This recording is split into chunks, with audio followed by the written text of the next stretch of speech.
เนื่องในโอกาสเสด็จมาเยี่ยมยามสปป.ลาวอย่างเป็นทางการสมเด็จเจ้าหญิงไอโกะแห่งประเทศญี่ปุ่น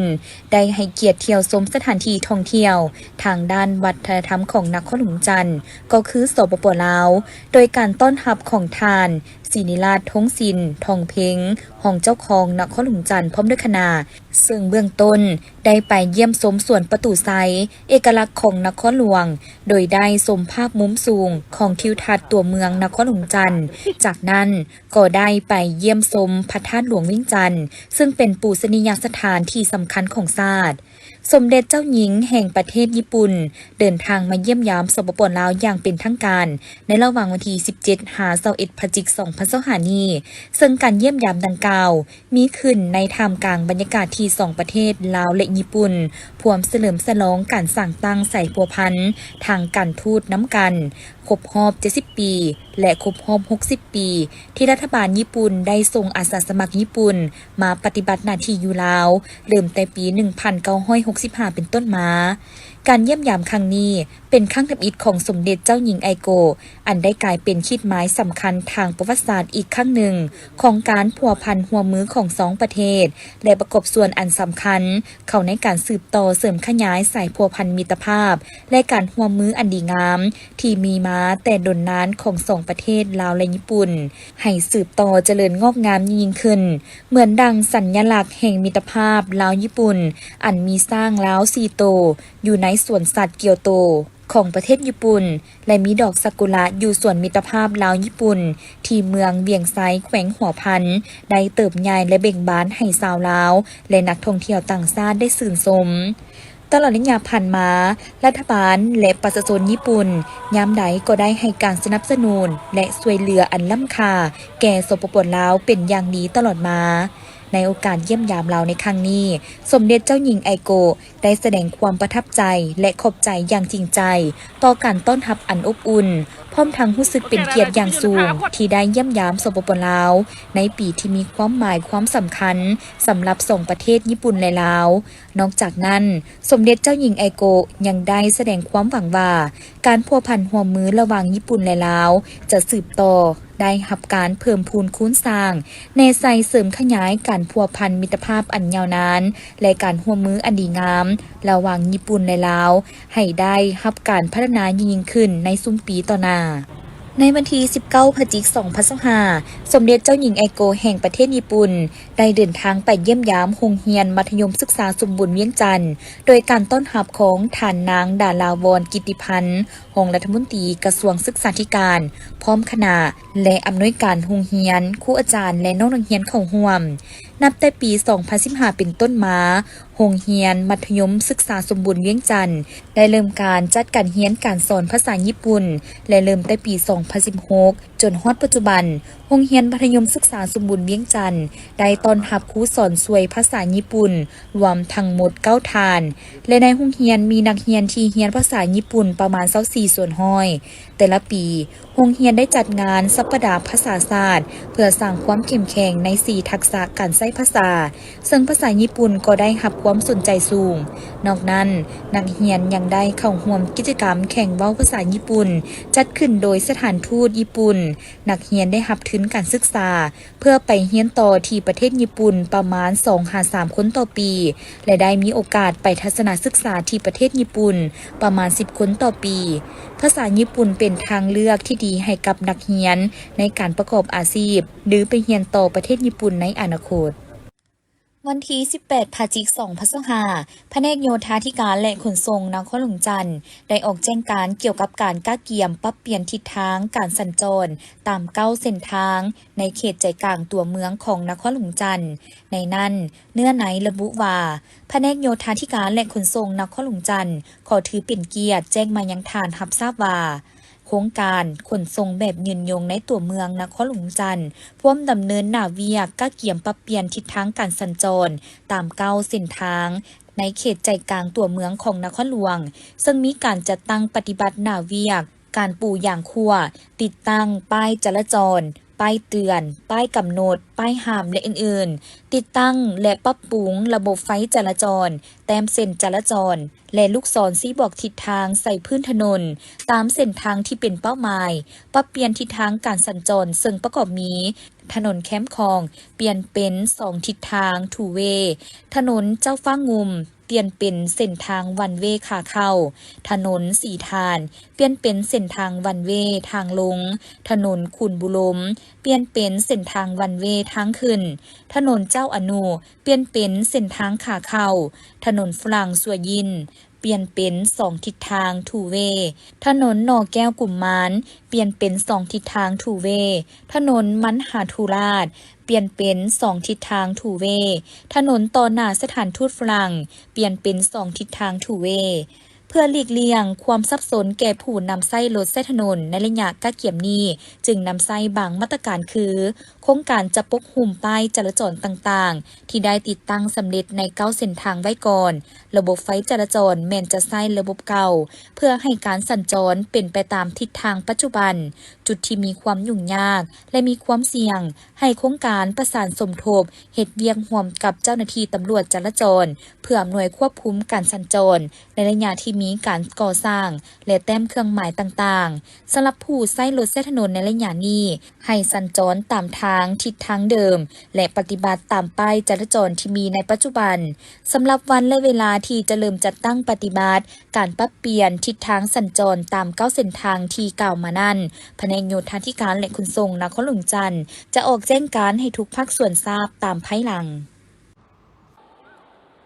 การแข่งขันกีฬาประเภทลอยน้ำในวันที่ 17 พฤศจิกายน 2025 อยู่ที่สระลอยน้ำสนามกีฬาแห่งชาติหลัก 16 นักกีฬาของนครหลวงจันทร์เจ้าภาพสามารถยัดได้3เหรียญคำซึ่งการแข่งขันมี7รายการมีนักกีฬาจากนครหลวงจันทร์เจ้าภาพกระทรวงป้องกันความสงบแขวงขมวนแขวงจำปาสักแขวงสวรรณเขตและแขวงหลวงพระบางเข้าร่วมผลการแข่งขันลอยธรรมดาระยะ400 เมตรหญิงแข่งขัน3ภาคส่วนนางทิพย์ธิดาจันทานักกีฬาของนครหลวงจันทร์สามารถเอาชนะคู่แข่งงัดได้เหรียญคำนางมุกธิดาไสยจักรได้เหรียญเงินนางดาลินอินทวงศ์จากกระทรวงป้องกันความสงบได้เหรียญทองส่วนประเภทลอยเดี่ยวผสม4x50 เมตรทรายแข่งขัน3ภาคส่วนเท้าพรสวรรค์วงศ์พระจันทร์นครหลวงจันทร์งัดได้เหรียญคำเท้าจิรศักดิ์คำมโนแก้วจากแขวงสวรรณเขตได้เหรียญเงินเท้าอนุสรณ์อ่อนทีลังสีจากแขวงจำปาสักได้เหรียญทองสำหรับประเภทลอยเดี่ยวผสม4x50 เมตรหญิงแข่งขัน3ภาคส่วนอันดับ1นางไอรินพรหมจักรจากแขวงขมวนได้เหรียญคำนางสุธาดาดาวิโอจากแขวงหลวงพระบางได้เหรียญเงินลอยเมงกระเบื้อ50 เมตรซ้ายแข่งขัน5ภาคส่วนเท้าลิวโตชัยชนะวงเพชรจากจำปาสักสามารถชนะได้อันดับที่1งัดเอาเหรียญค้ำไปครองเท้าสลาบวาสีหานุจากสวรรณเขตได้อันดับ2งัดได้เหรียญเงินเท้าเสียเกสีหานุจากขมวนได้เหรียญทองลอยเมงกระเบื้อ50 เมตรหญิงแข่งขัน4ภาคส่วนอันดับ1นางสุธาดาดาวิโอจากแขวงหลวงพระบางได้เหรียญคำนางจันทโจรจันทเสงจากแขวงสวรรณเขตได้อันดับ2งัดได้เหรียญเงินอันดับ3นางสิริอาลุนบุตรเจริญได้เหรียญทองลอยธรรมดา200 เมตรทรายแข่งขัน4ภาคส่วนชนะอันดับ1เท่าพรสวรรค์วงพระจันทร์นักกีฬานครหลวงจันทร์ได้เหรียญคำเท่าลิวโตไซสนะวงเพชรจากแขวงจำปาสักได้อันดับ2งัดได้เหรียญเงินเท่าธนาวินหลวงเสนาจากแขวงสวรรณเขตได้อันดับ3ได้เหรียญทองลอยธรรมดา200 เมตรหญิงชนะอันดับ1นางอัญญาลินภูเลืองหงงัดได้เหรียญค้ำไปครองนางสิริอาลุนบุตรเจริญจากแขวงขมวนได้อันดับ2งัดได้เหรียญเงินส่วนอันดับ3เป็นของนางแพตติญาศิลปากิจงัดได้เหรียญทองไปครองสำหรับการแข่งขันกีฬาประเภทลอยน้ำในงานมหกรรมกีฬาแห่งชาติครั้งที่12นี้ได้เริ่มแข่งขันในระหว่างวันที่16-19 พฤศจิกายน 2025ที่สระลอยน้ำสนามกีฬาแห่งชาติหลัก 16โดยมีทานโซนิกรพรหมศิษย์ประธานสหพันธ์ลอยน้ำนครหลวงจันทร์พร้อมคณะและภาคส่วนเกี่ยวข้องเข้าร่วม ในวันที่ 17 พฤศจิกายน 2025อยู่ที่สารวัตรโพนเค็งเมืองไซเศรษฐานครเมืองจันทน์ท่านอาจสะพังทอง4,000 ดอน เจ้าของนครเมืองจันทน์ได้ลงหักฐานพบปะและเฮ็ดเวียกน้ำองค์การปกครองเท่าแก่แนวโฮมบ้านดังกล่าวเพื่อสุกยูเวียกงานขบวนการค้ำนับหับต้นวันศาสตร์ที่ 2 ธันวาคมรอบ50 ปี วันเกิดประธานไก่สอนพรหมวิหารครบรอบ105 ปีที่จะมาถึงนี้โดยมีท่านนางวิไลวรจันทรตีเลขาผักเมืองท่านคำสวรรค์โคไซประธานคณะกรรมการปกครองเมืองไซเศรษฐาเข้าห่วมการพบปะแลกเปลี่ยนคำเห็นครั้งนี้ได้เน้นใส่การเพิ่มทวีเอาใจใส่มีส่วนห่วมในการปฏิบัติ2หน้าที่ยุทธศาสตร์ปกปักรักษาและสร้างสาประเทศชาติเว้ารวมเว้าเฉพาะแม่นการรักษาความสงบเป็นระเบียบเรียบร้อยการประดับประดาย่องตัวเมืองเพื่อต้อนรับแขกบ้านแขกเมืองผู้มาเที่ยวชมเยี่ยมยามและอยากการจัดงานมหกรรมกีฬาแห่งชาติครั้งที่ 12 ที่นครเมืองจันทน์เป็นเจ้าภาพส่วนในวันที่ 18 พฤศจิกายน 2025อยู่ที่ห้องการบ้านดอนก้อยเมืองศรีสัตนาคท่านอาจสะพังทอง4,000 ดอนเจ้าของนครเมืองจันทน์ก็ได้ลงสุกงูเวียกงานฮักทานพบปะเฮ็ดเวียกน้ำองค์การปกครองบ้าน7บ้านกลุ่มวัดนาคเข้าหัวมีบ้านดอนกอยบ้านดอนนกคุมบ้านพ้นป่าเปาบ้านทงพันทองบ้านทงกลางวัดนาคและบ้านทาพลานไซ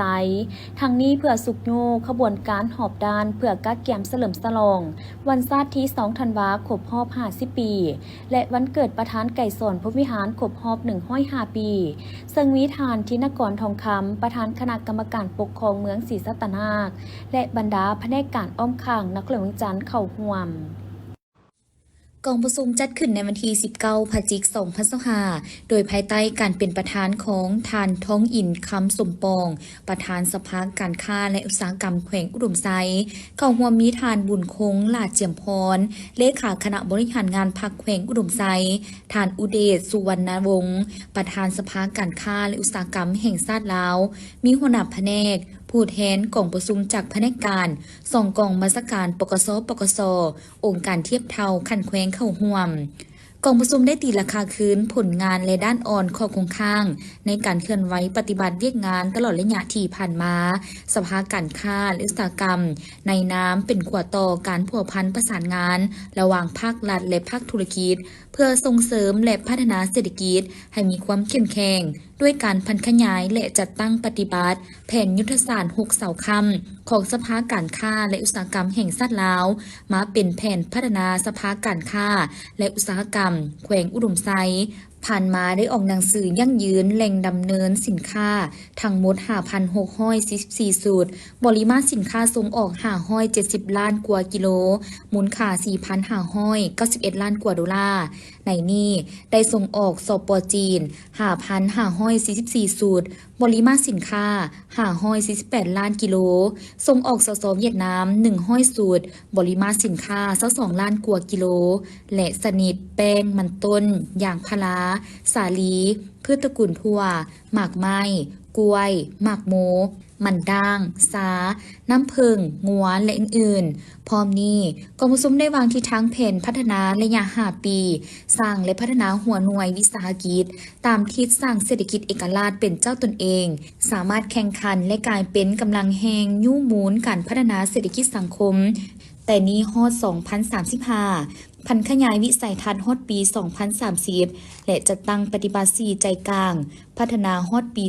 2035 ของแขวงและยุทธศาสตร์เสาค่ำของสภาการค้าและอุตสาหกรรมแห่งชาติลาวเพื่อสร้างบัตรเลี้ยวใหม่ในการขยายและพัฒนาวิสาหกิจผู้ประกอบกิจการต่างๆให้มีความเข้มแข็งและสอดคล้องตามทิศการหันเป็นอุตสาหกรรมและการบริการที่ทันสมัยตามทิศสีเขียวและยืนยงเฮ็ดให้ธุรกิจมีความสงบยุติธรรมยูแหงการเป็นตัวแทนให้แก่ผู้ใช้แรงงานสมาคมกลุ่มสหกรณ์กลุ่มผู้ประกอบการธุรกิจอิสระและหัวหน่วยธุรกิจสร้างตั้งและเคลื่อนไหวให้ถูกต้องตามกฎหมายสปป.ลาวกองประชุมได้ดำเนินการป้อนบัตรคัดเลือกเอาคณะบริหารงานสุดใหม่ซึ่งมีผู้ออกสมัครเลือกตั้งทั้งหมด55 ท่านหญิง10 ท่านเลือกเอา49 ท่าน กองประชุมข้างปฐมฤกษ์ได้เป็นเอกสารหับห้องเอาคณะประจำสภาการค้าและอุตสาหกรรมแขวงประกอบมี17ทานหญิง4ทานหับห้องเอาคณะประธานประกอบมี8ทานหญิง3ทานเพื่อสืบต่อนำพาซี่น้ำในการบริหารงานสภาการค้าและอุตสาหกรรมแขวงอุดมไซสมุ วงศ์ภามิสิทธิ์ประธานสวนบดาเผากล่าวในพิธีแถลงข่าววันที่15 พฤศจิกายนว่าการจัดงานบุญโนเปเจ้าการประกวดนางสาวเผ่ามงนักข้อหลวงเวียงจันทร์และการประกวดนักข้องเสียงดีประจำปี2026แม้นจะได้จัดขึ้นในระหว่างวันที่12-14 ธันวาคม2025ที่สวนบดาเผาบ้านดันซีเมืองนาไซท้องนักข้อหลวงเวียงจันทร์สำหรับบุญโนเปเจ้าประจำปี2026นี้จะมีความพิเศษกว่าทุกๆปีซึ่งในนี้ทั้งส่วนบดาเผาจะได้จัดงานดังกล่าวร่วมกับเมืองนาไซท้องและมี4หมู่บ้านบ้านดันซีบ้านผลไซบ้านปากเฮ็ดและบ้านนาเสี่ยวเข้าร่วมจัดงานบุญโนเปเจ้าขึ้นสำหรับกิจกรรมภายในงานก็จะมีการแข่งขันกีฬาพื้นเมืองร่วมกันเป็นต้นแข่งขันยิงหนาเกกและตีหมักค้างเพื่อซิงเอารางวัลจากทั้งส่วนบรรดาเผ่าโดยนักกีฬาจะเมนมาจาก4บ้านพิเศษไฮไลท์ของงานคือการประกวดนางสาวเผ่ามงนักข้อหลวงเวียงจันทร์ประจำปี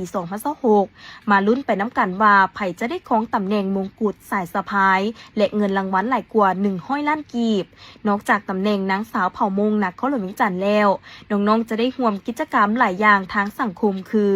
เป็นตัวแทนพี่น้องเผ่ามงทั่วประเทศเฮ็ดหน้าที่เผยแพร่วัฒนธรรมอันเป็นเอกลักษณ์ของชนเผ่ามงทุกๆแซ่เหล่า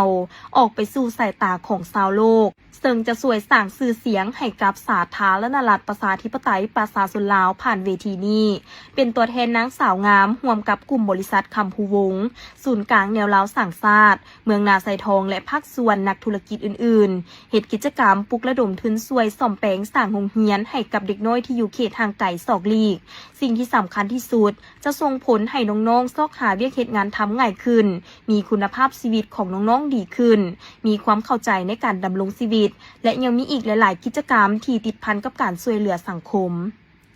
ในปีนี้ถือว่ามันพวกเขาจะเฮ็ดใหญ่กว่าทุกๆปีและพิเศษกว่าทุกๆปีเพราะว่างานในปีนี้พวกเขาก็ได้กะเก็บมาอย่างหลายบ่ว่าทางด้านเวทีบ้านการตกแต่งทางเข้าตกแต่งทางสวนให้งามขึ้นพร้อมนั้นพวกเขาก็เนาะมีรายการหลายขึ้นเนาะแล้วก็พิเศษก็คือมีการสมัครนางงามนักร้องหลายขึ้นในอนาคตก็จะมีหลายคนสนใจเพราะว่าพวกเขาปีนี้จะมีใบหน้าอันใหม่แล้วก็รางวัลก็หลายขึ้นแต่ระบอบนั้นพวกเขาก็จะมีก็คือปีนี้พวกเขาได้ร่วมนำทั้งเมืองนะแล้วก็4หมู่บ้านแล้วก็มีจัดการแข่งขันบนว่าเราจากนักร้องนางงามแล้วพวกเขาจะมีแข่งขันกีฬาแบบชนเผ่าก็คือมียิงหนาเก็กตีมะคางและอื่นๆหลายอย่างที่มันแปลกจากทุกๆปีพวกเขาก็มีเนาะเวลานั้นพวกเขามีแกงไก่แกงยาคาตำกบเปียงเงินมะคอนเนาะถือว่ามีหลากหลายแล้วปีนี้เขาเพิ่มอีกกิจกรรมก็คือยิงหนาเก็กตีมะคางต่างๆนี่ก็เฮ็ดให้มันมีบรรยากาศแบบหนึ่งที่ว่าเอา4หมู่บ้านมาแข่งขันกันเนาะเพื่อว่าเห็นมีบรรยากาศแบบใหม่ปีนี้เนาะพวกเขาจะมีการที่พัฒนาแบบใหม่ฉะนั้นอยากเชิญชวนบรรดาทานเนาะบอกว่าแขกที่มีเกียรติอยากมาร่วมงานพวกเขาในงานนอกไปเจ้าครั้งนี้บอกว่าจะมาวางแสดงขายสินค้าก็ได้มีการลาลินต่างๆก็มาร่วมนำพวกเขาได้พร้อมนั่นแหละพวกเขาอยากให้บรรดาทานมาเนาะมาเสียบรรดานักห้องนางงามเฮาเนาะเพราะว่าปีนี้เขาจะได้นางงามเนาะที่ว่ามีใบหน้าใหม่แล้วก็งามเนาะแล้วก็นักห้องก็เสียงดีกันหลายคนฉะนั้นมาชมมาเสียแล้วพิเศษก็คือใน3 มื้อที่พวกเขาอยู่นี่พวกเขาจะบ่ได้เก็บค่าทางเข้าเนาะพิเศษว่าให้แขกมีเกียรติเข้ามาร่วมงานให้หลายที่สุดเนาะพร้อมนั้นก็ยังมีเนาะหลายอย่างที่ให้บรรดาชมเบิ่งอีกก็คือพวกเขามีเนาะส่วนเขาได้พัฒนามาหลายอย่าง ก็คือในชนบรรดาเผ่าพวกเขาจะมีสีหลายสีสันถ้าท่านโบท่าก็มองมาท่านจะผ่านที่สุดเลยจะเสียหักเชิญให้มาสมมาเสียให้มันได้ขอขอบใจ สำหรับกิจกรรมการประกวดนักร้องเสียงดีเผ่ามงนั้นเหตุผลหลักในการจัดกิจกรรมนี้แม่นเพื่อให้น้องๆหนุ่มๆสาวๆเผ่ามงมีเวทีได้แสดงออกอย่างสมเกียรติในด้านทักษะการร้องเพลงการแสดงบทบาทสมมุติและการแสดงออกความกล้าหาญพร้อมทั้งส่งเสริมวัฒนธรรมด้านอาภรณ์เสื้อผ้าการแสดงออกศิลปะที่ดึงดูดจิตวิญญาณของผู้ชมผู้ฟังซึ่งสามารถผ่านสู่รอบชิงชนะเลิศได้ก็จะมีโอกาสสร้างตนเองในอนาคตและยังสามารถสร้างประโยชน์ให้แก่ตนเองและสังคมต่อๆไปการแข่งขันกีฬาเต้นได้จัดขึ้นในระหว่างวันที่19 พฤศจิกายน 2025อยู่ที่ศูนย์การค้าเวียงจันทร์เซ็นเตอร์ซึ่งมีทั้งหมด5ทีมเข้าร่วมแข่งขันคือนครเวียงจันทร์แขวงเวียงจันทร์บ่อแก้วคำมวนและแขวงสวรรณเขตซึ่งการแข่งขันประกอบมี3รายการซิง3เหรียญคำ3เหรียญเงินและ6เหรียญทองแดงคือแข่งขันประเภทเดี่ยวทรายเบรกกิ้ง1-1แข่งขันประเภทคู่ผสมหญิงทรายฮิปฮอปดับเบิลและแข่งขันประเภททีมผสมหญิง4ไซส์3ฮิปฮอปทีมท่านวิสุรินทร์นามมุนตรีประธานสหพันธ์กีฬาเต้นนครเวียงจันทร์ได้ให้สัมภาษณ์ว่าทางสหพันธ์พวกเขาได้กะเกี่ยมความพร้อมมาแต่ต้นปี 2025ภายหลังที่คณะกรรมการกีฬาแห่งชาติก็คือนครเวียงจันทร์ได้รับร้องเอากีฬาเต้นเข้าในการแข่งขันในงานมหกรรมกีฬาแห่งชาติครั้งที่ 12พวกเขาก็ได้มีการแต่งตั้งและแบ่งงานให้กับครูฝึกและนักกีฬาจนฮอดมือเข้าร่วมแข่งขันซึ่งว่าการแข่งขันก็มีอยู่ใน3ประเภทกีฬาเนาะเป็นประเภทซ้ายเดียวจะเป็นประเภทเต้นแบบเบรกกิ้งแล้วก็เป็นประเภททีมคู่ผสมยิงซ้ายเนาะเป็นประเภทฮิปฮอปและเป็นประเภททีมนี่มี7น้องเป็นประเภททีม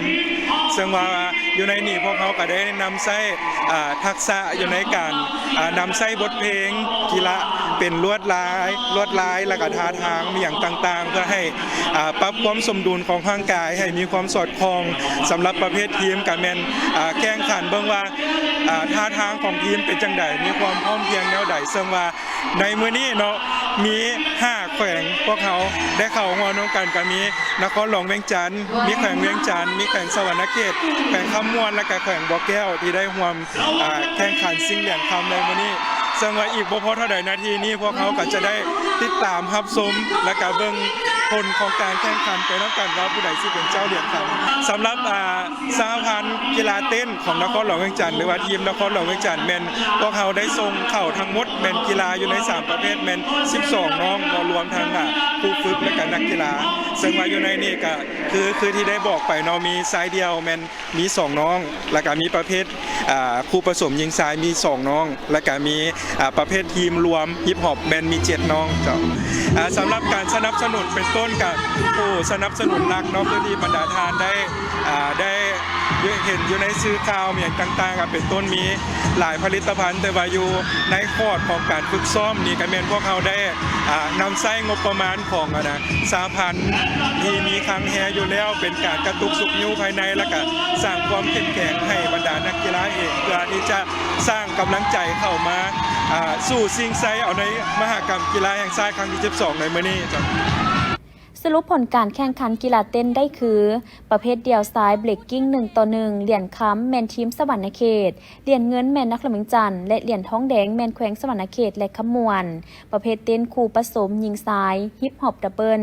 เหรียญค้ำแมนนครเวียงจันทร์เหรียญเงินแขวงเวียงจันทร์และเหรียญทองแดงแมนแขวงสวรรณเขตและบ่อแก้วส่วนทีมผสมยิง4ไซส์3ฮิปฮอปทีมเหรียญค้ำนครเวียงจันทร์เหรียญเงินสวรรณเขตและเหรียญทองแดงแมนแขวงขมวนและแขวงเวียงจันทร์กองประชุมดังกล่าวได้จัดขึ้นในวันที่19 พฤศจิกายน 2025ที่ผ่านมานี้โดยการเป็นประธานของทานจงทรงจงเต็งห้องหัวหน้าการเมืองการปกครองแขวงบริคำไซมีบรรดาห้องหัวหน้าโรงเรียนหัวหน้าห้องหัวหน้าคะแนนพร้อมโดยพนักงานราชการภายในเข้าร่วมทานจงทรงจงเต็งได้เผยแพร่บรรดาพิธีกรรมต่างๆเป็นต้นแมนดำรัดเลขที่300 ลบว่าด้วยการประเมินผลการปฏิบัติเวกงานของพนักงานราชการคำแนะนำการจัดตั้งปฏิบัติบรรดาดำรัดเลขที่06 พนฉบับลงวันที่2 พฤษภาคม 2018 ว่าด้วยการประเมินการปฏิบัติเวกงานของพนักงานรัฐกรและดับดัดเลขที่184 ลบลงวันที่26 มิถุนายน 2019 ว่าด้วยจรรยาบรรณของพนักงานรัฐกรเพื่อให้เวกงานดังกล่าวดำเนินอย่างเป็นระบบถูกต้องสอดคล้องกับแนวทางนโยบายของพรรคและกฎหมายของรัฐรับประกันความเป็นเอกภาพและถูกต้องกับความเป็นจริง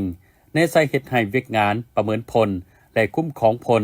การปฏิบัติเวกงานของพนักงานรัฐกรในขอบเขตทั่วประเทศให้มีประสิทธิภาพและประสิทธิผลซึ่งการประเมินนี้มี2แบบคือการประเมินผลปกติแม้นการตีราคาผลการปฏิบัติเวกงานของพนักงานรัฐกรเป็นประจำ1 ปีต่อ1ครั้งและการประเมินผลเฉพาะแม้นการตีราคาก่อนการแต่งตั้งให้ดำรงตำแหน่งใหม่ก่อนยกย้ายไปรับหน้าที่ใหม่และก่อนสิ้นสุดหรือภายหลังสำเร็จการปฏิบัติหน้าที่เวกงานใดหนึ่งโดยมีมาตรการวัดแทกระดับการประเมินผล3เนื้อในคือด้านคุณทัศน์การเมืองคุณสมบัติศีลธรรมปฏิบัติด้านความรู้ความสามารถและประสบการณ์ด้านผลสำเร็จในการปฏิบัติหน้าที่เวกงานซึ่งต้องได้แต่งตั้งคณะชี้นำคณะวิชาการประเมินผลในการดำเนินและสำหรับเงื่อนไขของผู้ถูกประเมินผล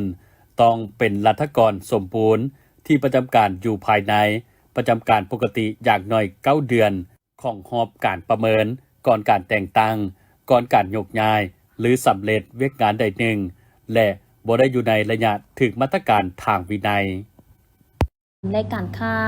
ท่านนางวรรณมณีพิมสารหัวหน้าแผนกอุตสาหกรรมและการค้านครหลวงเมืองจันทร์ท่านคำสวรรค์โคตรไซประธานคณะกรรมการปกครองเมืองไซเสธาท่านนางไซพรนันทพรหัวหน้าแผนกสาธารณสุขนครหลวงเมืองจันทร์และภาคส่วนที่เกี่ยวข้องเข้าร่วมในพิธีท่านนางป่าล้มสอยดาราผู้อำนวยการตลาดโนนคอได้ขึ้นรายงานเกี่ยวกับการจัดตั้งปฏิบัติเวียกงานของวิสาหกิจหุ้นส่วนจัดสรรตลาดว่าวิสาหกิจหุ้นส่วนจัดสรรตลาดโนนคอในเมื่อก่อนเป็นตลาดขายย่อยขนาดกลางในรูปแบบวิสาหกิจหุ้นส่วนสามัญโดยแม่นท่านนางแสงแก้ววงพระจันทร์สัญชาติลาวเป็นผู้อำนวยการตลาดและสั่งตั้งขึ้นปี 2016 จากนั้นก็เห็นว่าการเข้ามาสมแทรบบริการของผู้ซื้อและผู้ขายอยู่ภายในตลาดได้มีปริมาณเพิ่มขึ้นเฮ็ดให้ตลาดได้มีการเติบใหญ่ขยายตัวตามแนวทางการพัฒนาเศรษฐกิจสังคมของภาครัฐบางออกฉะนั้นเพื่อรองรับชาวค้าขายและผู้สมแทรบบริการให้มีความสะดวกสบายทั้งเป็นการช่วยแก้ไขปัญหาความแออัดอยู่ภายในพวกข้าพเจ้าได้ลงทุนซื้อที่ดินบริเวณข้างเคียงเพิ่ม18,743 ตารางเมตรเพื่อขยายเนื้อที่ให้การบริการจากในเบื้องต้นมี 15,715 ตารางเมตรปัจจุบันมีเนื้อที่ให้บริการทั้งหมด 34,458 ตารางเมตรและขยายตึกอาคารให้การบริการตื่ม1หลังเพื่อนำใช้เป็นบอนจำหน่ายสินค้าประเภทพืชผักหมากไม้เครื่องทะเลอาหารแช่แข็งและผลผลิตตามฤดูกาลปี 2022 จึงได้ยกระดับตลาดดังกล่าวมาเป็นตลาดใหญ่ตลาดโนนคอมีสถานที่ห้องหับสาวค้าขายประเภทห้อง48ห้องประเภทโต๊ะ 1,117 โต๊ะประเภทหลอก63หลอกรวมทั้งหมด 1,238 หัวหน่วยสถิติจำหน่ายสินค้าแต่ละวันประเภทสิ้นงัว 3.2 ต้นต่อวันมูลค่า334ล้านกีบประเภทสิ้นหมูพันธุ์ 5.5 ต้นต่อวันมูลค่า523ล้านกีบประเภทสิ้นไก่ 1,230 กิโลต่อวันมูลค่า136ล้านกีบประเภทปลา 3.5 ต้นต่อวันมูลค่า133ล้านกีบประเภทพืชผัก 6.5 ต้นต่อวันมูลค่า52ล้านกีบประเภทหมากไม้ 3.5 ต้นต่อวันมูลค่า105ล้านกีบประเภทข้าวสาร 4.5 ต้นต่อวันมูลค่า72ล้านกีบประเภทไข่เป็ดไก่รวมมูลค่า117ล้านกีบประเภทอื่นๆมูลค่า35ล้านกีบสำหรับตลาดมาตรฐานในนครหลวงเมืองจันทร์มีตลาดลาวโอซีตลาดลาวตลาดกสิกรรมส่งเปื่อยตลาดโซกทวีห้วยน้ำเย็นตลาดพลต้องจอมมณีตลาดดงคำสร้างตลาดหนองเหนี่ยวใหม่และตลาดหนุนคอ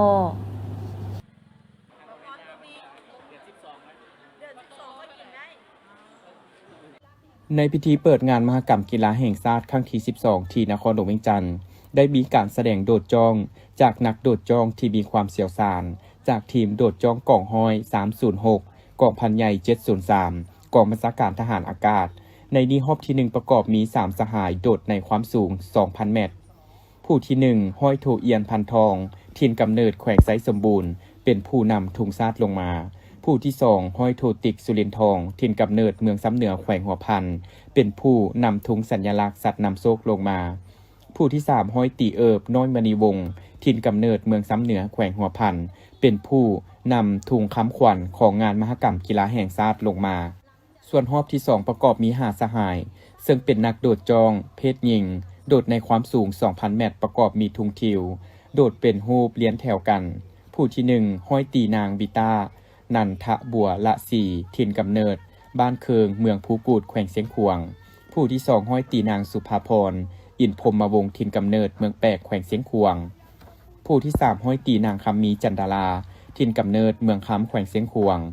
ผู้ที่ 4 ห้อยตีนางคำแพงขันติสุขถิ่นกำเนิดเมืองซ้ำเหนือแขวงหัวพันผู้ที่ 5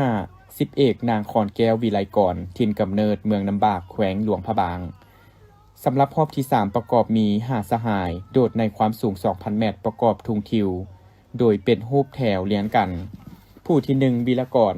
พันวงศาถิ่นกำเนิดเมืองสีโคตะบองนครหลวงเวียงจันทร์ผู้ที่ 2 สมสายพันวิไลถิ่นกำเนิดเมืองสีโคตะบองนครหลวงเวียงจันทร์ผู้ที่ 3 พุทธวีสุวรรณราชถิ่นกำเนิดเมืองจอมเพชรแขวงหลวงพระบางผู้ที่ 4 หัตถพรป่านทองดีถิ่นกำเนิดเมืองสังทองนครหลวงเวียงจันทร์ผู้ที่ 5 สินศรีสมพรถิ่นกำเนิดเมืองสีโคตะบองนครหลวงเวียงจันทร์ส่วนในรอบที่ 4 ประกอบมี5สหายซึ่งเป็นนักโดดจ้องเพศหญิงโดดในความสูง 2,000 เมตรประกอบมีทุงหางผู้ที่ 1 พันตีนางบุญเนาจันทราถิ่นกำเนิดเมืองน้ำบากแขวงหลวงพระบางผู้ที่ 2 ห้อยโทนางหังมณีอินทพันธ์ถิ่นกำเนิดเมืองซ้ำเหนือแขวงหัวพันผู้ที่ 3 ห้อยตีนางคอนสีดาปัญญาตีถิ่นกำเนิดเมืองไซแขวงอุดมไซผู้ที่ 4 ห้อยตีนางกวนใจมีประสาถิ่นกำเนิดเมืองคำแขวงเสียงขวงผู้ที่ 5 นางนิวภาภูเหลื่อมคำถิ่นกำเนิดเมืองหาดสายฟองนครหลวงเวียงจันทร์ส่วนในรอบที่ 5 ประกอบมี6สหายโดดในความสูง 2,000 เมตรประกอบทุงห่างผู้ที่ 1 ห้อยโทอาซาวทรงไซดาถิ่นกำเนิดเมืองวังเวียงแขวงเวียงจันทร์ผู้ที่ 2 หัสดีดวงบุพภาถิ่นกำเนิดเมืองสุขุมาแขวงจำปาสักผู้ที่ 3 สอนไซบุตรเจริญถิ่นกำเนิดเมืองท่าแขกแขวงคำมวนผู้ที่ 4 สมพงษ์หองสมบัติถิ่นกำเนิดเมืองไซภูทองแขวงสวรรณเขตผู้ที่ 5 สิทธิกรพุทธวงศ์ถิ่นกำเนิดเมืองปากสันแขวงบริคำไซผู้ที่ 6 สุวรรณเลศแจมศักดาถิ่นกำเนิดนครหลวงเวียงจันทร์สำหรับในรอบที่ 6 ซึ่งเป็นรอบสุดท้ายประกอบมี6สหายโดดในความสูง 6,000 เมตรผู้ที่ 1 พันโทท้องสอนสิงห์สวรรค์ถิ่นกำเนิดเมืองไซแขวงอุดมไซเป็นครูฝึกปล่อยนักโดดจองในมื้อนี้ผู้ที่ 2 พันตีพิกแก้วพระมีไซถิ่นกำเนิดเมืองซ้ำเหนือแขวงหัวพันเป็นครูฝึกนักโดดจองผู้ที่ 3 พันตีนวลศรีทิพย์มีไซถิ่นกำเนิดเมืองแปกแขวงเสียงขวางสังกัดอยู่กองพันใหญ่702ผู้ที่ 4 สานนท์คันที่ถิ่นกำเนิดเมืองเพียงแขวงสยามบุรีผู้ที่ 5 คำสุขสุดาลาวันถิ่นกำเนิดเมืองคำแขวงเสียงขวางผู้ที่ 6 พระนอมคำสิงห์โบพาดถิ่นกำเนิดเมืองละมามแขวงเซกอง